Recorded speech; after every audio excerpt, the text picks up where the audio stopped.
जय हिंद दोस्तों, मैं हूं मेजर गौरव और आप देख रहे हैं मेजरली राइट। दोस्तों, आप जानते हैं कि मालदीव्स और भारत के बीच में क्या खटपट चल रही है। आपको पता है, मई तक सारे भारतीय फौजियों को निकालने की बात और चीन से मोहब्बत की बात, भारत से दुश्मनी की बात, ये सब बातें चल रही हैं। लेकिन इसी के बीच में फिर से एक शगुफा छोड़ दिया मालदीव्स ने और बोला कि साहब, हमारी जो 3 मछली पकड़ने की जो बोट्स हैं, जो नाव है मछुआरों की, उसके ऊपर भारतीय नेवी या भारतीय कोस्ट गार्ड चढ़ गया है और भारत ने तो इस पूरे खित्ते में गुंडागर्दी कर रखी है, ऐसा मालदीव्स का कहना है। और मालदीव्स ने दोस्तों भारत से सवाल जवाब कर लिया कि आप समझाइए। दोस्तों, ऐसा है कि हुक तो मालदीव्स है इस पूरी शो का। हर एक शो का एक हुक होता है ना, हर एक वीडियो का हुक होता है कि आप कहां से लेंगे, कहां से पकड़ेंगे। तो पकड़ा मैंने मालदीव्स से, लेकिन मैं आपको ना कहीं और ले जा रहा हूं अब। और आप चलिए, इस सफर में आपको बड़ा मजा आएगा। दोस्तों, ऐसा है कि जितने भी मुसलमान मुल्क हैं ना दुनिया में, ये 2 धड़ों में बंटे हुए हैं। और आज मैं आपको उन 2 धड़ों के बारे में बताना चाहता हूं। बड़ा इंटरेस्टिंग वीडियो है दोस्तों, एंड तक देखिएगा। 27 जनवरी को सऊदी अरब में, मक्का में, मक्का से पूरे आलम इस्लाम में मक्का से ज्यादा कोई पाक, कोई होली जगह है ही नहीं। मक्का फिर मदीना, नंबर 1 मक्का, जहां पे सारे मुसलमान हज के लिए जाते हैं। वहां पे योगा हो रहा है। और जो सऊदी अरब के मुसलमान हैं, जो वहां के लीडर हैं, जो इस्लामिक रहनुमा हैं, उनको कोई खतरा नहीं है। वो इस्लाम को खतरे में नहीं मानते। लेकिन मोइजू जैसे कल के मेढक ये बड़ा टटर कर रहे हैं। और मेढकों से मैं आपका जरा इंट्रोडक्शन करवाता हूं।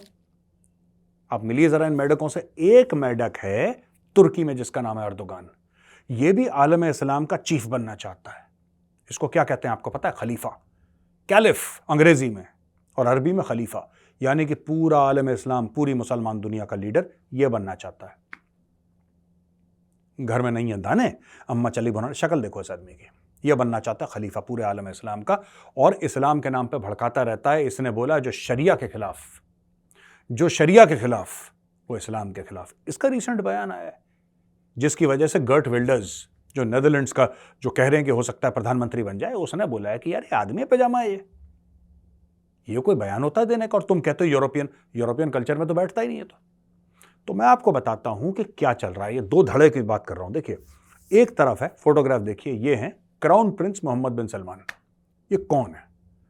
ये वली अहद है, यानी कि जब ये राजा, जो सऊदी अरब का जो किंग है, इसके बाद ये एब्डिकेट कर दें या खुद छोड़ दें गद्दी, या फिर इनके जब ये ऊपर चले जाएं, सिधार जाएं ये, उसके बाद ये बनेगा सऊदी अरब का राजा। लेट 30s में है, स्पोर्ट्स का निहायती शौकीन। तो सारी स्पोर्ट्स टीम, अब सऊदी अरब का अगर कोई रॉयल फैमिली वाला होगा, अगर वो कहता है कि मैं स्पोर्ट्स का शौकीन हूं, इसका मतलब ये नहीं कि वो स्पोर्ट्स खेलता है। आप बोले साहब स्पोर्ट्स का बड़ा शौकीन है, ये तो बड़ा जबरदस्त क्रिकेट खेलता होगा। नहीं, वो स्पोर्ट्स का शौकीन है तो आईपीएल खरीदने के चक्कर में, वो सऊदी अरब का अलग मैटर है थोड़ा सा, है ना। तेल का बहुत पैसा शेख के पास। अच्छा, ये लोग क्या कर रहे हैं कि ये कह रहे हैं, देखो ये जो दुनिया है ना, दुनिया बदल रही है और हमें भी दुनिया के हिसाब से बदलना होगा। लेकिन जो बाद में मुसलमान, अच्छा, ये जो सऊदी अरब वाले ओरिजिनल मुस्लिम्स हैं। प्रॉफेट मोहम्मद का जन्म सऊदी अरेबिया में हुआ था। ये ओरिजिनल मुसलमान है, ओरिजिनल। और जो ओरिजिनल वाले हैं, जो खालिस मुसलमान हैं, जो पहले मुसलमान हैं, वो कह रहे हैं कि यार देखो, 21वीं शताब्दी है, हम आज से 1400 साल पहले के कानून से नहीं रह सकते। हमें बदलना होगा, अपना नजरिया बदलना होगा, दुनिया के साथ कदम कदम मिला के चलना होगा आके। ये सऊदी अरब कह रहा है। यूएई को देख लीजिए, दुबई को देख लीजिए, आप और भी मुस्लिम देशों को देख लीजिए जो कि अरब्स हैं, वो ये सब बेवकूफी की बातें नहीं करते। लेकिन इंडियन सबकॉन्टिनेंट में, या फिर आप और जगह देखें आसपास, तो जैसा मैंने बोला ना, 2 धड़े, एक है प्रोग्रेसिव धड़ा। और मैंने कभी नहीं सोचा था दोस्तों कि अपने जीवन में कभी मैं आपको यह बोलूंगा कि सऊदी अरब प्रोग्रेसिव है, पर उसने करके दिखा दिया। मोहम्मद बिन सलमान ने करके दिखा दिया। उसने बोला, लो, मैं तारीफ खुद नहीं करूंगा, तुम तारीफ करोगे मेरी, ये मैंने कर दिया, लो। $5 अरब उसने डाले आईपीएल में। बोला कि रेत के बीच में मैं बनाऊंगा बढ़िया सी घास का मैदान और वहां पे चलेगा आईपीएल, रेसिंग ट्रैक्स, बॉलीवुड। उसने बोला जो जो डिप्लोमेट्स हैं, फॉरेन डिप्लोमेट्स हैं, नॉन मुस्लिम, वो शराब पी सकते हैं। पाकिस्तानियों ने तो अपनी गर्दनें काट दी चाकू लेके।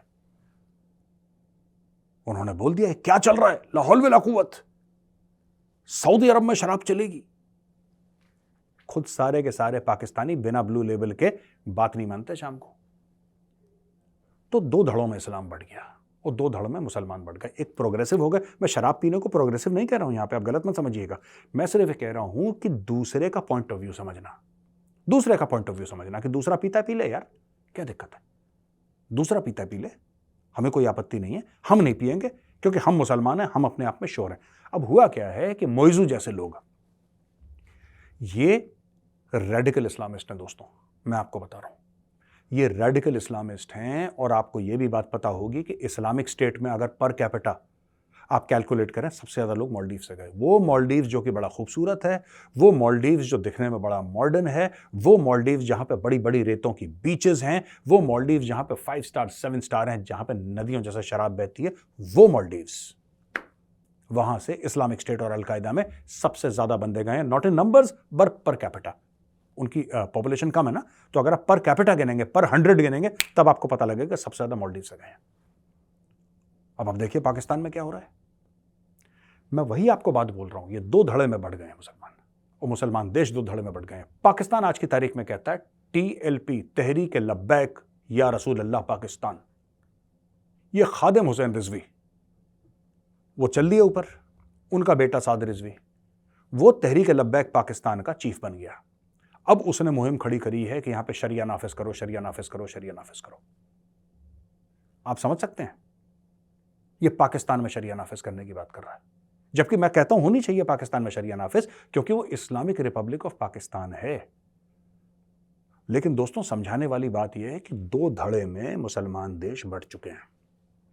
आज की तारीख में चुपचाप बैठे ऐसे कई मौलवी मौलाना हैं जो कि कल तक पैसे लेते थे सऊदी अरब से। यहां पे मदरसे बने हैं, यहां पे मस्जिद बने हैं, यहां पे लाइब्रेरीज बनी हैं, यहां पे सब कुछ बना है सऊदी के पैसे से। आज की तारीख में वही गालियां दे रहे हैं सऊदी अरब को, क्योंकि उनके नैरेटिव में सऊदी अरेबिया फिट नहीं आ रहा, और इनको समझ में नहीं आ रहा कि सऊदी में ऐसा कैसे हो गया। सऊदी में जहां पे हर चीज ढकी छुपी, ये वो सऊदी इतना चेंज कैसे हो गया। और सऊदी वाले ये कहते हैं कि देखो हबीबी, साफ सीधी बात है, let's talk about post oil. ये सब दादागिरी तब तक ठीक लगती है जब तक जमीन के अंदर से तेल निकल रहा हो। अभी तो जमीन से तेल नहीं निकलती, अभी शेख की तेल निकलती। अब तेल हो जाएगा खत्म, फिर क्या करोगे। तो सऊदी अरब वाले, जो वहां का क्राउन प्रिंस है, ही इज अ विजनरी, वो 20-50 साल आगे की सोच रहा है, ये लोग सोच नहीं पा रहे, तो इसलिए ये लोग फंसे। मुइजू जो है, मुइजू क्या चाह रहा है मैं आपको बताता हूं। मुइजू के जब आप मंत्रियों के बयान देखेंगे तो आपको पता लग जाएगा कितने रेडिकल इस्लामिस्ट हैं उसके मंत्री। वो राम मंदिर प्राण प्रतिष्ठा के बारे में उनका ओपिनियन है, भारत के मुसलमान हैं उसके बारे में उनका ओपिनियन है, उनका सबके बारे में ओपिनियन है। और जो इनका बाप बैठा है चीन में जो 15 लाख वीगर मुसलमानों को जेल में डाल रखा है, उसके बारे में ओपिनियन नहीं है। यानी कि मालदीव्स भी वही काम कर रहा है जो तुर्की कर रहा है, मालदीव्स भी वही काम कर रहा है जो ईरान कर रहा है, मालदीव्स भी वही काम कर रहा है जो पाकिस्तान कर रहा है। तो दोस्तों अब मेरा आपसे सवाल है कि हम मालदीव्स को वैसा ही क्यों ट्रीट ना करें जैसे हम पाकिस्तान या तुर्की को करते हैं। अच्छे लोग भी हैं मालदीव्स में, मना नहीं कर रहा, किसी भी देश के सारे लोग अच्छे या खराब नहीं होते, मिक्स एंड मैच होता है। भारत में भी ऐसे कई लोग होंगे जो अच्छे या खराब होंगे। तो दोस्तों मैं आपको अंत में सिर्फ ये बताना चाहता हूं कि जैसा मैंने बोला ना कि इस्लामिक देश दो धड़े में बढ़ गए, एक प्रोग्रेसिव और एक जो पीछे ले जाना चाहते हैं, कैलेंडर पीछे कर रहे हैं। वो चाहते हैं कि 1400 साल पहले ले जाएं, क्योंकि राजनीतिक फायदा वहीं पे दिख रहा है।